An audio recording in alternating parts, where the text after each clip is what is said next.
नमस्कार। हम लोगों ने लास्ट वीडियो में जैन धर्म के बारे में पढ़ना शुरू किया था और जैन धर्म का प्रारंभिक परिचय दिया, महावीर स्वामी के प्रारंभिक जीवन के बारे में पढ़ा। फिर महावीर स्वामी ने किस प्रकार से अपने धर्म का प्रचार प्रसार करना विभिन्न क्षेत्रों में शुरू किया, उसके बारे में थोड़ा सा पढ़ा। जैन धर्म के अनुयायी महावीर स्वामी के समय में उनके बारे में हम लोगों ने थोड़ा सा पढ़ा। और अभी हम लोगों ने लास्ट में डिस्कस किए थे पंच महाव्रत, जो कि जैन धर्म की प्रमुख शिक्षाएं या महावीर की शिक्षाओं में सबसे प्रमुख माने जाते हैं। इसके बाद नेक्स्ट जो है वो हम डिस्कस करेंगे अनेकांतवाद। जैन धर्म की या जैन दर्शन में दूसरा जो उसकी प्रमुख शिक्षा मानी जाती है वो है अनेकांतवाद। इसी का दूसरा नाम शादवाद है और इसे ही बहुत बार सप्तभंगी नय सिद्धांत कहा जाता है। तो इन नामों से इसे जाना जाता है। और इस मत के अनुसार किसी भी वस्तु के या सत्य के कहें कि बहुत सारे पहलू होते हैं, तो किसी भी वस्तु के अनेक पहलू या पक्ष होते हैं। और क्योंकि व्यक्ति जो है उसका दृष्टिकोण सीमित है, उसका ज्ञान सीमित है, इसलिए व्यक्ति अपनी बुद्धि के द्वारा केवल कुछ ही पक्षों को जान सकता है या देख सकता है। अतः जितने भी विचार किसी भी व्यक्ति विशेष के संबंध में, किसी वस्तु विशेष के संबंध में आ रहे हैं, उन सभी में सत्य विद्यमान होता है। और किसी भी वस्तु का पूर्ण ज्ञान, संपूर्ण ज्ञान या सत्य का पूर्ण ज्ञान सिर्फ और सिर्फ केवलिन को प्राप्त हो सकता है, जिसे ज्ञान की प्राप्ति हो गई हो। पूर्ण ज्ञानी व्यक्ति सिर्फ उसे प्राप्त हो सकता है।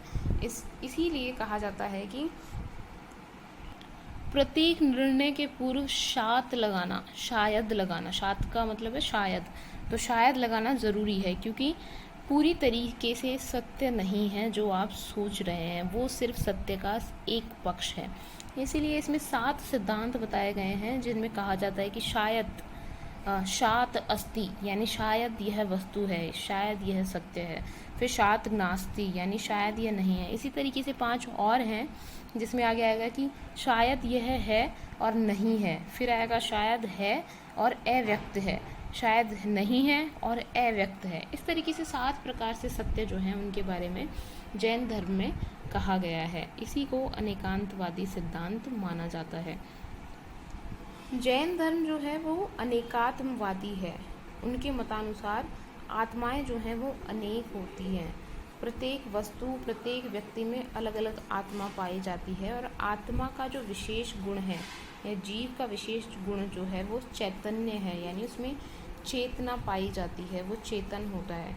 तो इसी प्रकार से उन्होंने कहा है कि सृष्टि के कण कण में जो है जीवों का वास उन्होंने माना है, और इसीलिए उन्होंने अहिंसा पर विशेष बल दिया है। नेक्स्ट, जैन धर्म जो है उसमें माना गया है कि समस्त विश्व का निर्माण जो है 2 तत्वों के मिलने से होता है। ये दोनों तत्व जो हैं वो स्वतंत्र हैं। इन 2 तत्वों का नाम है जीव और अजीव। जीव को उन्होंने चेतन माना है, जिसमें आत्मा विद्यमान होती है। और अजीव जो है, जड़ जो है, उसको उन्होंने 5 भागों में बांटा है। इन 5 भागों में पुद्गल या पदार्थ पहला है। इसके अलावा काल, आकाश, धर्म और अधर्म, ये 5 भाग माने हैं। तो जीव और अजीव के मिलने से उन्होंने सृष्टि के निर्माण को स्वीकार किया है। महावीर जो है अनीश्वरवादी थे, यानी ईश्वर के अस्तित्व में उनका विश्वास नहीं था। यहीं पर थोड़ा सा डिफरेंस बौद्ध धर्म से दिखाई देता है। महात्मा बुद्ध जो है वो ईश्वर के अस्तित्व पर किसी भी प्रकार की टिप्पणी नहीं करते, उसके बारे में मौन है। लेकिन जैन धर्म जो है उसमें महावीर सीधे सीधे ईश्वर के अस्तित्व को नकार देते हैं। महावीर पुनर्जन्म और कर्मवाद में विश्वास करते थे, परंतु ईश्वर के अस्तित्व में उनका विश्वास नहीं था।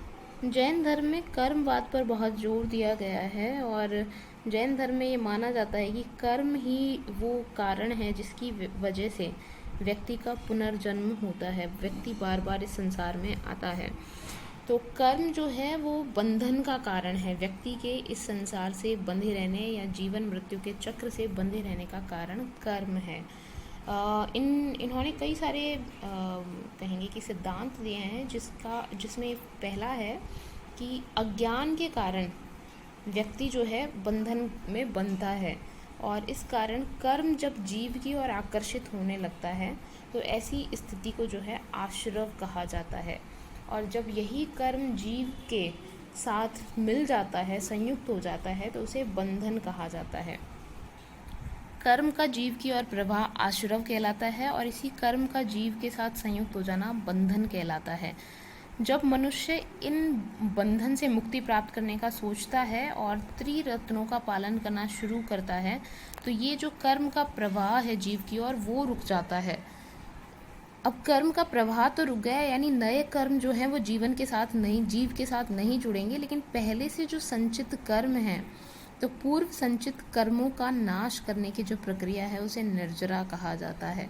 और जब इन कर्मों का नाश हो जाएगा तो जो अवस्था प्राप्त होगी वो मोक्ष होगी और मनुष्य के जीवन का जो परम लक्ष्य स्वीकार किया गया है वह मोक्ष की प्राप्ति ही स्वीकार किया गया है।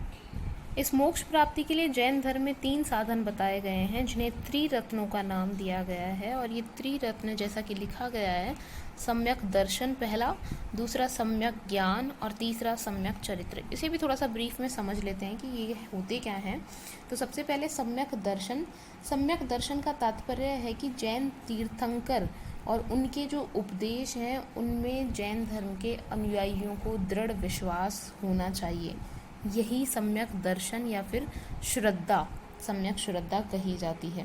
इनके अंदर बहुत से डायरेक्शन से निर्देश दिए गए हैं, जैसे कि संदेह नहीं करना चाहिए, सांसारिक सुख जितने भी हैं उनका त्याग कर देना चाहिए, जो आधे अधूरे भ्रामक मार्ग हैं या आधे अधूरे विश्वास हैं उन पर नहीं चलना चाहिए और सही विश्वास जो है यानी सत्य जो है उस पर अटल रहना चाहिए। सभी के प्रति प्रेम भाव रखना चाहिए और जैन सिद्धांत जो हैं उन्हें सर्वश्रेष्ठ समझना चाहिए। इन शॉर्ट जो भी जैन तीर्थंकरों की शिक्षाएं हैं, जैन धर्म का दर्शन है, उसमें विश्वास रखना चाहिए, उसका पालन करना चाहिए, यही सम्यक दर्शन है। दूसरा त्रिरत्न में से दूसरा है सम्यक ज्ञान। और सम्यक ज्ञान से तात्पर्य है कि जितने जैन धर्म है और उसके सिद्धांत है उनका ज्ञान मनुष्य को होना चाहिए। ज्ञान की प्राप्ति के 5 मार्ग जो हैं इसके अंदर बताए गए हैं। तो पहला है मति यानी इंद्रियों के प्रयोग के द्वारा ज्ञान प्राप्ति। दूसरा है श्रुति यानी सुनकर के ज्ञान की प्राप्ति करना। तीसरा है अवधि यानी किसी वस्तु का दिव्य या अलौकिक ज्ञान प्राप्त करना। चौथा है मन पर्याय यानी किसी अन्य व्यक्ति के मन की बात को जान लेने का ज्ञान रखना। और 5वां है कैवल्य जो तीर्थंकरों को प्राप्त होता है यानी पूर्ण ज्ञान, सत्य का पूर्ण ज्ञान हो जाना। तो ये हो गया सम्यक दर्शन। और तीसरा है त्रिरत्नों में से सम्यक चरित्र। सम्यक चरित्र के बारे में ये कहा जाता है कि जो भी आज तक जाना जा चुका है या जिसे सही स्वीकार किया जा चुका है उसे अपने व्यवहार में शामिल करना, ये सम्यक चरित्र है। इसके अंदर भिक्षु जो हैं उनके लिए 5 महाव्रतों का परिपालन करना जरूरी बताया गया है। साथ ही कहा गया है कि मनुष्य जो है उसे सच्चरित्र होना चाहिए और सदाचारी होना चाहिए। तो इन तीनों को जैन धर्म में त्रिरत्न की संज्ञा दी गई है। जब व्यक्ति इन त्रिरत्नों का पालन करता है तो कर्म जो है उसका बहाव जीव की ओर रुक जाता है, जिसे कहा गया है संवर कहा गया है। और इसके बाद इन त्रिरत्नों का पालन करते रहने से पहले से जीव में जितने भी कर्म व्याप्त होते हैं, पूर्व संचित कर्म जो हैं वो नष्ट होना शुरू हो जाते हैं, जिसे निर्जरा कहा गया है। और ये समाप्त हो जाने पर व्यक्ति जो है वो मोक्ष को प्राप्त कर लेता है। और व्यक्ति जब मोक्ष को प्राप्त कर लेता है तो उसे अनंत ज्ञान प्राप्त होता है, अनंत दर्शन प्राप्त होता है, अनंत सुख प्राप्त होता है, अनंत वीर्य प्राप्त होता है। और इसी परिस्थिति को कहा गया है अनंत चतुष्टय। तो जैन शास्त्रों में व्यक्ति जब मोक्ष की प्राप्ति कर लेता है, जीवन मृत्यु के आवागमन से मुक्त हो जाता है, तो उसे अनंत चतुष्टय की प्राप्ति होती है। साथ ही जैन धर्म में कठोर तपस्या पर बल दिया गया है। सामाजिक रूढ़ी, कर्मकांड, पाखंड जितने भी हैं उन सब का विरोध किया गया था। इसीलिए वैदिक धर्म के जितने भी कर्मकांड हैं उन सब पर भी इन्होंने कटु प्रहार किया था। जाति प्रथा के बंधन जो हैं, उच्च और निम्न जातियों की जो कॉन्सेप्ट है, सिद्धांत है, उन सब पर जो है जैन धर्म ने प्रहार किया। और इसीलिए जैन धर्म में सभी जाति, धर्म, लिंग के व्यक्ति जो हैं उनको शामिल किया गया। इसके साथ ही वेदों की अपौरुषेयता, यानी ये कहा जाता है वैदिक धर्म में कि वेद जो हैं किसी व्यक्ति के द्वारा नहीं लिखे गए हैं। तो वेदों की जो अपौरुषेयता है उसको भी जैन धर्म में अस्वीकार किया गया। सीधा सीधा उन्होंने कहा कि ये व्यक्ति के द्वारा ही निर्मित हैं या लिखे गए हैं। अब जैन धर्म के प्रचार की बात करें तो सबसे पहले मैंने बताया था कि महावीर स्वामी जो हैं उन्होंने वर्ष के 8 महीने जो है भ्रमण करते हुए अपने उपदेशों का प्रचार प्रसार उस समय के प्रमुख नगर जो हैं उनमें किया था। इसके अलावा बहुत से शासक जो थे उन्होंने भी जैन धर्म को समय समय पर अपना संरक्षण प्रदान किया। इनके अंदर हर्यक वंश के अजात शत्रु और उसके पुत्र उदायन का नाम लिया जा सकता है। इन्होंने मगध वाला जो क्षेत्र है वहाँ पर जैन धर्म को अपना प्रश्रय या संरक्षण प्रदान किया। इसके साथ ही नंद वंश के जो शासक थे उनके द्वारा भी जैन धर्म को आश्रय प्रदान किया गया। ऐसा कहा जाता है कि नंद वंश का जो शासक था महापद्म नंद, उसने जब कलिंग पर आक्रमण किया तो वहाँ से वो जिन की मूर्ति जो है उसको उठा करके मगध ले गया था। इसके साथ ही कलिंग का शासक था राजा खारवेल, वो भी जैन धर्म का अनुयायी माना जाता है। चंद्रगुप्त मौर्य के बारे में सभी को पता है। जैन ग्रंथों में कहा गया है कि चंद्रगुप्त मौर्य ने अपने जीवन के अंतिम वर्षों में जैन धर्म को ग्रहण कर लिया था और उनकी मृत्यु भी श्रवण बेलगोला, जो कि एक जैन धर्म स्थल है, वहाँ पर तपस्या करते हुए हुई थी। इसके अलावा अशोक का पौत्र संप्रति जो है उसे भी जैन धर्म का अनुयायी माना जाता है और संप्रति जो है उज्जैन वाले क्षेत्र में शासन करता था। तो जैन धर्म का जो केंद्र है आने वाले समय में पश्चिम की ओर हो गया, यानी मगध से आगे बढ़ कर के राजस्थान, गुजरात, महाराष्ट्र, दक्कन वाला क्षेत्र, इन क्षेत्रों में जो है जैन धर्म के प्रमुख केंद्र मथुरा बन गए।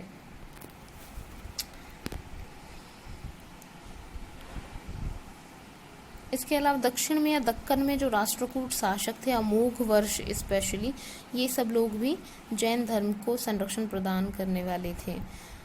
जैन धर्म को संगठित रखने के लिए महावीर स्वामी ने जैन संघ की स्थापना की थी, जिसमें 11 जो है उनके प्रमुख अनुयायी शामिल थे। इन अनुयायियों को गणधर कहा जाता था। जब महावीर स्वामी की मृत्यु हुई उस समय सिर्फ एक गणधर जो था वो जीवित था, बाकी 10 की ऑलरेडी मृत्यु हो चुकी थी। तो ये था सुधर्मन, और महावीर स्वामी की मृत्यु के पश्चात यह संघ का प्रमुख बना। आने वाले समय में स्थूलभद्र, भद्रबाहु ये भी जैन संघ के जो हैं प्रमुख बने। भद्रबाहु और स्थूलभद्र मौर्य वंश के चंद्रगुप्त मौर्य के समकालीन थे और ऐसा कहा जाता है कि उस समय एक भयंकर अकाल पड़ा मगध वाले क्षेत्र में। तो भद्रबाहु जो है अपने कुछ अनुयायियों को, अपने शिष्यों को साथ में लेकर के दक्षिण की ओर चले गए और कर्नाटक, बेलगोला, श्रवण बेलगोला वाले क्षेत्र में रहे और कुछ वर्षों के पश्चात ये वापस मगध गए। लेकिन तब तक इनके और मगध में जो जैन धर्म के अनुयायी थे, जो कि स्थूलभद्र के नेतृत्व में थे,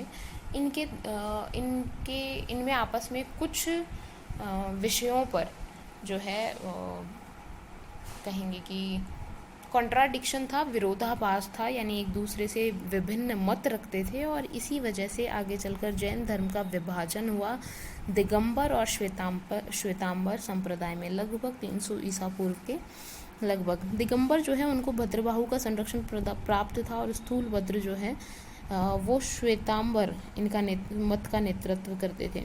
इन दोनों में कुछ डिफरेंसेस हैं श्वेतांबर और दिगंबर में। श्वेतांबर जो है श्वेत वस्त्र धारण करते हैं, जबकि दिगंबर जो है पूर्णतया नग्न रहकर तपस्या करते हैं, वस्त्र धारण को मोक्ष में बाधक मानते हैं। श्वेतांबर जो है उनके अनुसार स्त्री मोक्ष की प्राप्ति कर सकती है, दिगंबर इस मत के विरोध में है। उनके अनुसार मोक्ष प्राप्ति के लिए पुरुष के रूप में जन्म लेना आवश्यक है। श्वेतांबर जो है वो प्राचीन जैन ग्रंथों अंग, उपांग, प्रकीर्ण, वेद सूत्र, मूल सूत्र, कल्प सूत्र, नंदी सूत्र, अनुयोग द्वार, इन सब में जो है विश्वास करते हैं। दिगंबर इनमें विश्वास नहीं करते हैं। तो इस प्रकार से जैन धर्म में पहला विभाजन हुआ। आने वाले समय में जैन धर्म के जो विभिन्न उपदेश हैं, शिक्षाएं हैं, उनको इकट्ठा करने के लिए 2 महासभाएं हुई। एक पाटलिपुत्र में हुई पहली, और ये स्थूलभद्र के समय में हुई थी, और दूसरी वल्लभी गुजरात में हुई। और इसका इसका जो प्रमुख था इस सभा का वो देवर्षि क्षमाश्रवण जो है उसको कहा जाता है। जैन धर्म की देन अगर भारतीय संस्कृति को कहीं देखी जाए तो जैन धर्म में जो साहित्य है वो विभिन्न भाषाओं में लिखा गया है। अंग, उपांग, महाचरित, प्रकीर्ण और अनुयोग द्वार, नंदी सूत्र इत्यादि जो है, निर्युक्ति, चूर्णी, टीका इत्यादि बहुत सा साहित्य इसमें लिखा गया है। संस्कृत, अपभ्रंश, कन्नड़, तमिल, तेलुगु इन सभी विभिन्न क्षेत्रीय भाषाओं का प्रयोग भी इस साहित्य की रचना में किया गया है। इसके अलावा कला के क्षेत्र में अगर योगदान देखें तो स्थापत्य कला में बहुत से जैन मंदिरों का निर्माण जो है जैन अनुयायियों द्वारा करवाया गया है। पालीताना गुजरात में एक प्रमुख धर्म स्थल है। इसके अलावा मथुरा में बहुत सी जैन मूर्तियों का निर्माण करवाया गया है। खजुराहो में बहुत से जैन मंदिर बने हैं और दिलवाड़ा के माउंट आबू में दिलवाड़ा के जैन मंदिर बहुत फेमस है जो वस्तुपाल और तेजपाल के द्वारा निर्मित करवाए गए थे। इसके अलावा गुफा मंदिर जो होते हैं वो भी उनका निर्माण भी करवाया गया है। उदयगिरी में स्पेशली ये प्राप्त होते हैं। इसके अलावा अलोरा अजंता में भी कुछ जैन गुहा मंदिर प्राप्त होते हैं। श्रवणबेलगोला में गोमतेश्वर की मूर्ति के बारे में सभी ने सुना होगा, ये भी जैन धर्म से संबंधित है। इसके अलावा भारतीय दर्शन में इस अहिंसा और जितने भी 5 महाव्रत हैं उनको इस जैन धर्म की देन मानी जा सकती है। इसके अलावा शादवाद का सिद्धांत इसमें दिया गया है जिसने सभी धर्मों में सहिष्णु और समभाव रखने पर जोर दिया है। तो इस तरीके से कह सकते हैं कि जैन धर्म जो है उसकी भारतीय संस्कृति को देन अति महत्वपूर्ण रही है।